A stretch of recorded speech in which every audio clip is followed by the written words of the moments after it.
எனக்கு அன்பான முஸ்லீம் சகோதரனே சகோதரியே மகனே மகளே, இந்த சீரீஸில் நம்ம நிறைய படிச்சுட்டு வந்திருக்கிறோம். லாஸ்ட் 2 இயர்ஸில் படிச்சுட்டு இருக்கிறோம். அதில் கடந்த காலத்தில் சமீப காலத்தில் நம்ம கற்றுக்கிட்டது என்ன? ஏற்கனவே நாம் இந்த தொடர் படிப்பினை மூலம் இஸ்லாம் மற்றும் முகமது குறித்து கற்றறிந்த ரகசியங்கள் ஒரு நினைப்பூட்டு பார்க்க போகிறோம். என்னன்னு பார்க்க போகிறோம். முகமது பைபிளை திருடி நோவாவின் வரலாற்றை குரானிலே பொய்யாக்கி எழுதியுள்ளார்.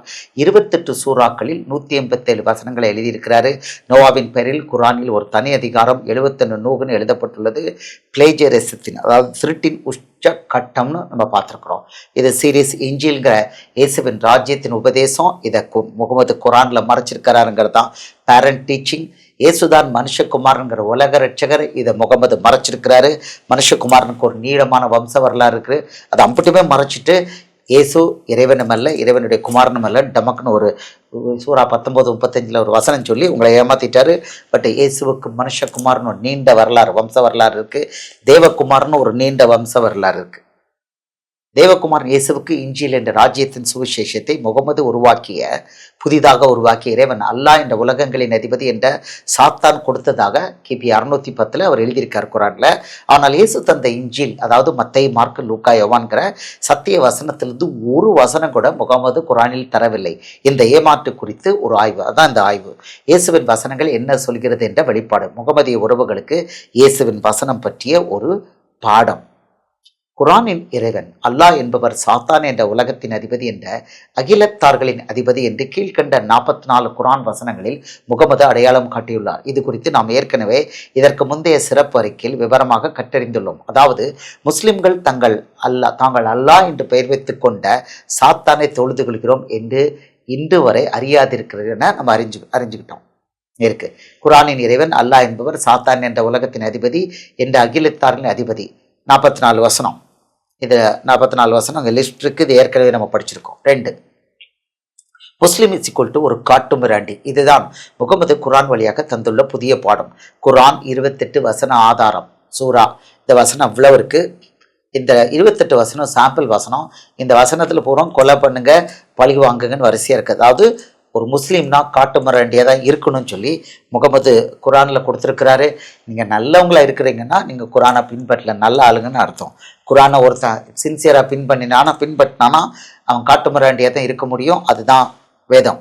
குரான் 28 வசனம், குரான் வசனத்தை இங்கே ஆதாரமாக கொடுத்துருக்குறேன். இஞ்சில் என்ற இயேசுவின் ராஜ்யத்தின் உபதேசம். இந்த வசனங்களை முகமது குரானில் கூறாமல் மறைத்து விட்டார். ஆனால் 44 குரான் வசனங்களில் இஞ்சில் என்னும் வார்த்தையை உபயோகித்துள்ளார். இயேசுவுக்கு இஞ்சிலை அல்லாதான் கொடுத்தார் என பொய் கூறியுள்ளார். முகமதும் உலகத்தின் அதிபதி என்ற பிசாசும் ஒருவரே என்பதை இயேசுவின் இஞ்சில் என்ற உபதேசம் வெளிப்படுத்துகிறது. இதையே நம்ம ஏற்கனவே படிச்சிருக்கிறோம், இன்னும் டீட்டெயிலாக படிச்சுக்கிட்டு இருக்கிறோம். மனுஷகுமாரன் என்ற நாமம் பைபிளில் புதிய ஏற்பாட்டில் 87 இடங்களில் வந்துள்ளது. இயேசுவின் 4 சுவிசேஷங்களில் மாத்திரம் 84 இடங்களில் வந்துள்ளது. அந்த அளவுக்கு மனுஷகுமாரன் என்ற நாமம் பைபிளில் முக்கியப்படுத்தப்பட்டுள்ளது. கள்ளத்தீர்க்கதரிசி முகமது 600 வருடங்கள் கழித்து தந்துள்ள குரானில் இயேசுவுக்கு பேர் மனுஷகுமார் என்ற சத்தியம் ஒரு முறை கூட கூறப்படவில்லை. வெரி இன்கம்ப்ளீட் குரான். இதை நம்ம ஏற்கனவே கற்றிருக்கிறோம். யெகோவா என தன்னை மோசேயிடம் கிமு 1400 அறிமுகப்படுத்தியுள்ள பைபிள் தேவன் யாவே மனித வடிவில் 2000 வருடங்களுக்கு முன்னதாக பூமிக்கு இயேசு என்னும் நாமத்தில் வந்து தேவகுமாரன் ஆவார். பைபிள் தேவனுடைய நாமம் ஒருபோதும் அல்லாஹ் என்பது இல்லை என நாம் ஏற்கனவே வேத ஒப்பீடு வழியாக கண்டறிந்துள்ளோம். இயேசுதான் காலங்களையும் சமயங்களையும் மாற்றுகிற சிருஷ்டி கர்த்தர். 6, முகமது ஒரு அல்டிமேட் பொய்யர் என்பதற்கான 10 பலமான வசன ஆதாரங்கள். இதை நம்ம ஏற்கனவே பார்த்துருக்குறோம். அந்த 10 ஆதாரங்களை பார்க்குறோம். அல்டிமேட் பெயர் முகமது. அவர் சொன்ன அல்டிமேட் பொய் நம்பர் 1, இயேசுவை யூதர்கள் சிலுவையில் அறைந்து கொலை செய்யவில்லை, அவர் மரணமடையவில்லை. சூரா 4 157 158. 600 வருஷம் கழிச்சு, இயேசு பிறந்த பிறகு 600 வருஷம் கழிச்சு இவர் எழுதின கதை இது. அல்டிமேட் பொய்யர் முகமது. 2, தேவன் ஆதாமின் பாவத்தை மன்னித்து விட்டார். சூரா 2 37 20 122. பின்னர் ஆதம் சில வாக்கியங்களை தன் இறைவனிடமிருந்து கற்றுக்கொண்டார். அவ்வாக்கியங்களை கொண்டு அவர் பிரார்த்தனை செய்த வண்ணமாக இருந்தார். அதனால் அவரை அல்லாஹ் மன்னித்து விட்டார். ஆதாமுடைய பாவம் மன்னிச்சிக்கப்பட்டுச்சுன்னா இயேசு பூமிக்கு வந்திருக்க வேண்டியதில்லை. இயேசுதான் தேவன் ஆதாமுடைய பாவத்துக்கு தான் உயிரை கொடுக்கறதுக்கு தான் வந்தார். இவன் மன்னிச்சிட்டாருன்னு பேய் போய் சொல்லியிருக்கு. 3, அல்டிமேட் பொய்யர் முகமது. 3, இயேசு தேவகுமாரன் இல்லை, அவர் மரியமின் புதல்வர் ஈசா. இயேசு முஸ்லிம்களின் நபிகளில் தீர்க்கதரிசிகளில் ஒருவர். சூரா 19:35 4 171. கேலிக்கூத்தான பொய் இது. அல்டிமேட் பொய்யர் முகமது 4. முகமது தான் பைபிளில் கூறப்பட்டுள்ள கடைசி தீர்க்கதரிசி மேசியா என்ற குரான் பை. சூரா 33:40, 61:6. ஆனால் இயேசு சொல்லியிருக்காரு. யோவான் 5வது அதிகாரம் 43வது வசனத்தில் சொல்லியிருக்கிறாரு, நான் என் பிதாவின் நாமத்தில் வந்திருந்தும் நீங்கள் என்னை ஏற்றுக்கொள்கிறதில்லை. வேறொருவன் தன் சுய நாமத்தின் வந்தால் அவனை நீங்கள் ஏற்றுக்கொள்வீர்கள். அந்த வேறொருவன் இவர் தான். ஸோ இயேசு சொல்லியிருக்கிறாரு, ஒரு கள்ள வாரான் அப்படின்னு சொல்லியிருக்கிறாரு. அதை முகமது நிறைவேற்றியிருக்கிறாரு. 5.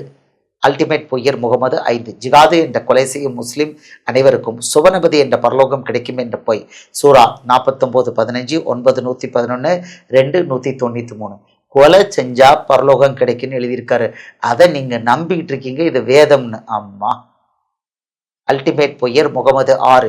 இந்த பூமியில் வாழும் போதும் அதன் பின்னர் பரலோகம் சென்ற பின்னரும் முஸ்லிம் ஆண்களுக்கு பெண்கள், அதுவும் கன்னி பெண்கள் அளவில்லாமல் கிடைப்பார்கள் என்று முகமது பொய் கூறி மனம் திரும்புதல், பாவ மன்னிப்பு, மீட்பின் திட்டம் என்பது எது குறித்தும் முஸ்லிம்களை சிந்திக்க விடாதபடி பெண்களை பற்றி மட்டும் ஆண்கள் சிந்திக்கும்படி செய்து ஏமாற்றியுள்ளார். பரலோகத்தின் மீட்பின் திட்டத்தை மறுதளித்துள்ளார். அளவில்லாமல் கன்னி பெண்களுடன் செக்ஸ் சுகம் அனுபவிப்பதே இஸ்லாமின் பரலோகம், அதாவது முஸ்லிம்களின் பரலோகம் என்று அவர் சொல்லியிருக்கார். உயர்தர விபச்சார விடுதின்னு சொல்லியிருக்கிறார். அதாவது சுவனபதியில அல்லாஹ் முஸ்லிம்களுக்கு கன்னி பெண்களையா திருமணம் செய்து பண்ணி வச்சிட்டு இருப்பாரு. இந்த வசனங்கள்ல இருக்கு, நான் ஏதோ வெளியிலேருந்து சொல்லல, வசனத்துல இருக்கு. கன்னி பெண்களையா திருமணம் பண்ணி வைப்பாராம். நீங்க பார்த்துக்கோங்க, இதை நீங்க நம்பிட்டு இருக்கீங்க இது வரைக்கும். அல்டிமேட் பொய்யர் முகமது 7. ஒரிஜினல் கிறிஸ்தவ வேதத்தை ஒதுக்கிவிட்டு அரபியர்களுக்கு என்று ஒரு புதிய வேதம் தருகிறேன் என்று சொல்லி அரபிக் குரான் என்ற கொலைகார புத்தகத்தை முகமது கொடுத்து முஸ்லிம்களை வஞ்சித்துள்ளார். தேவகுமாரன் இயேசு தந்துள்ள ராஜ்யத்தின் உபதேசம்தான் உண்மையான வேதம் என்னும் சத்தியத்தை மறைத்து முஸ்லிம்களை வஞ்சித்துள்ளார். பரலோகம் கொடுத்த மனுக்குல மீட்பு முஸ்லிம்களுக்கு சென்றடைய விடாதபடி தடுத்துள்ளார். இப்போ புது வேதம் கொடுக்குறாரு. உங்களுக்கு வேதம் இல்லை, அதனால நான் அரபியில வேதம் தரேன்னா ஏற்கனவே இருக்கிற வேதத்தை அரபியில டிரான்ஸ்லேட் பண்ண வேண்டியதானே. இப்போ தமிழ்லாம் எங்களுக்கு அப்படித்தானே கிடைச்சிருக்கு. பைபிளை அப்படியே டிரான்ஸ்லேட் பண்ணி கொடுத்துருக்காங்க. அது கொடுக்கறதுக்கு பதில் இவர் இதிலிருந்து எடுத்து களவாண்டு பொய் சொல்லி இஷ்டத்துக்கு ஒரு வேதம்னு ஒரு பொய்யை கொடுத்துருக்காரு. அசிங்கமாக ஒன்று கொடுத்துருக்கிறாரு. அதை நீங்கள் வேதம்னு எடுத்து நம்பி இதுவரைக்கும் ஏமாந்துட்டு இருக்கீங்க. ஏசு உங்களை இன்வைட் பண்ணுறாரு. இதெல்லாம் ஏற்கனவே நம்ம படிச்சிட்டோம். அல்டிமேட் பொய்யர் முகமது 8. இயேசுவின் 2ஆம் வருகை முஸ்லிம்களை அவர்களது மனைவியருடன் எடுத்துக்கொள்ள வருவார் என்று முகமது பொய் கூறி இயேசுவின் சத்திய மார்க்கத்தை முழுவதுமாக மறுதளித்துள்ளார். இந்த உலக மகா பொய்யை இன்று வரை முஸ்லிம்கள் நம்புவது ஆச்சரியத்தை ஏற்படுத்துகிறது. நிச்சயமாக அவர் ஈசா அலைஹிஸ்ஸலாம் வானத்திலிருந்து இறங்குவது கொண்டு மறுமை நாளின் அடையாளம் நெருங்கிவிட்டதை அறியப்படும் ஓர் அத்தாட்சி ஆவார். சூரா 43:61. ஆகவே மறுமையில் இவர்களிடம் நீங்களும் உங்கள் மனைவியரும் மகிழ்விக்கப்படுவீர்களாக, சுவனபதிக்குள் நுழைந்து விடுங்கள் என்று கூறப்படும். சூரா 43:70. இப்படி ஒரு கப்சா அல்டிமேட் பொய்யை நீங்கள் நம்பிக்கிட்டு இருக்கீங்க, தப்பிச்சுக்கோங்க. அல்டிமேட் பொய்யர் முகமது 9. கிறிஸ்தவர்களின் வேதமான பழைய ஏற்பாடு தவ்ரத் என ஒரு பொய் பெயர் இவர் கொடுத்திருக்கிறாரு. மற்றும் இயேசு தந்துள்ள ராஜ்யத்தின் உபதேசம் இஞ்சில்னு ஒரு பொய் பெயர் கொடுத்திருக்காரு.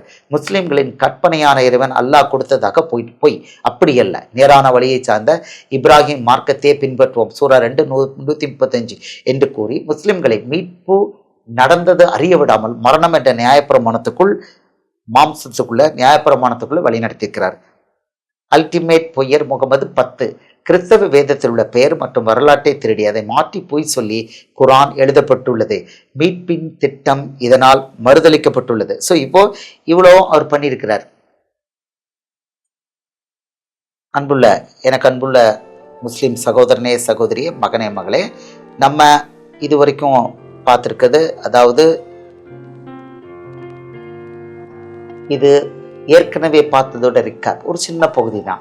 இவ்வளோ பார்த்துருக்கோன்னு உங்களுக்கு தெரியணும்.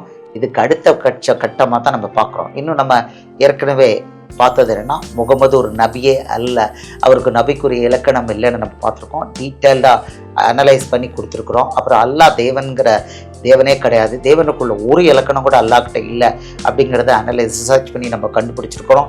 ஜிப்ரீலுங்கிறது தேவதூதன் அல்ல, அது ஒரு மனுஷன், அது பாலா போன ஒரு மனுஷன் அப்படிங்கிறத நம்ம கண்டுபிடிச்சோம்.